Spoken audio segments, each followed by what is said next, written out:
ich bin Tim Zipoll und ich komme aus Dünche. Wer bist du? Ben Zipoll und ich komme auch aus Dünche.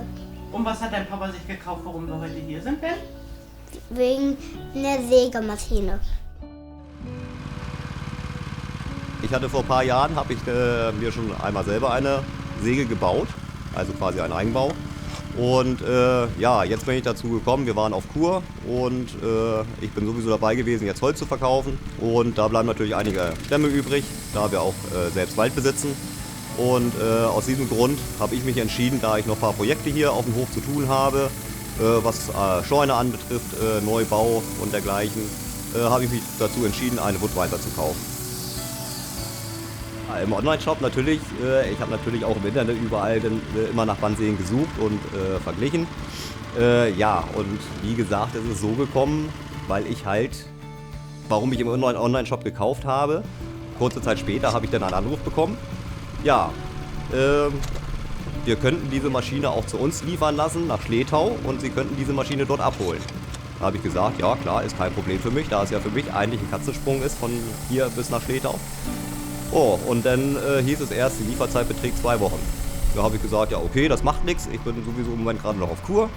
Und dann kann ich auch alles in Ruhe vorbereiten, die Fundamente machen und. Ja, und 3 Tage später habe ich einen Anruf bekommen, die Maschine ist da. Habe ich gesagt, naja gut, nicht schlecht. Und ja, dann habe ich halt die Maschine abgeholt, habe sie erstmal ordentlich zwischengelagert bei mir und dann habe ich dann nach und nach diese Maschine dann halt aufgebaut.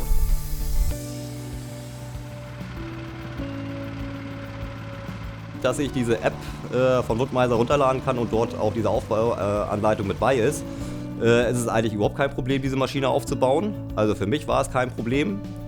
Ich habe, wenn ich jetzt grob rechne, ja, knapp einen Tag gebraucht, um diese Maschine aufzubauen. Erste Projekt, was ich mit meiner LX30 gesägt habe, war halt dieses Podest für dieses Sägewerk. Die ersten Erfahrungen, die ich jetzt mit diesem Sägewerk gemacht habe, ich kann damit eigentlich wie durch Butter schneiden. Wie gesagt, auch diese Stammdurchmesser von 56 cm, die diese Maschine verarbeiten kann, ist natürlich auch nicht gerade von schlechten Eltern. Und ja, die Säge, wie gesagt, geht eigentlich durch wie durch Butter. Ich habe es mir anstrengender vorgestellt und ja, es macht einen sauberen Schnitt und wirklich die Maße, wenn man diese einstellt, die stimmen.